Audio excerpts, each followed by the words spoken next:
ഇത് ഒറിജിനൽ മുട്ടയാണല്ലോ. അയ്യോ, ഇത് ഒറിജിനൽ മുട്ടയാ. ഇതിനകത്തിന് മുട്ടയുടെ അപ്പൊ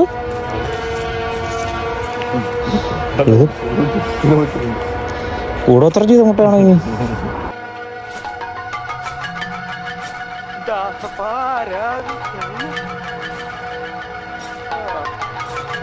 വേറെ ആരുമില്ല, മാടമ്പള്ളിയിലെ പഴയ തമിഴ് തന്നെയാ.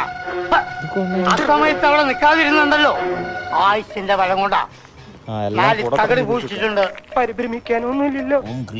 ഭയപ്പെടണ്ട, എന്റെ ഈ തകട് അത്ര മോശമൊന്നല്ല.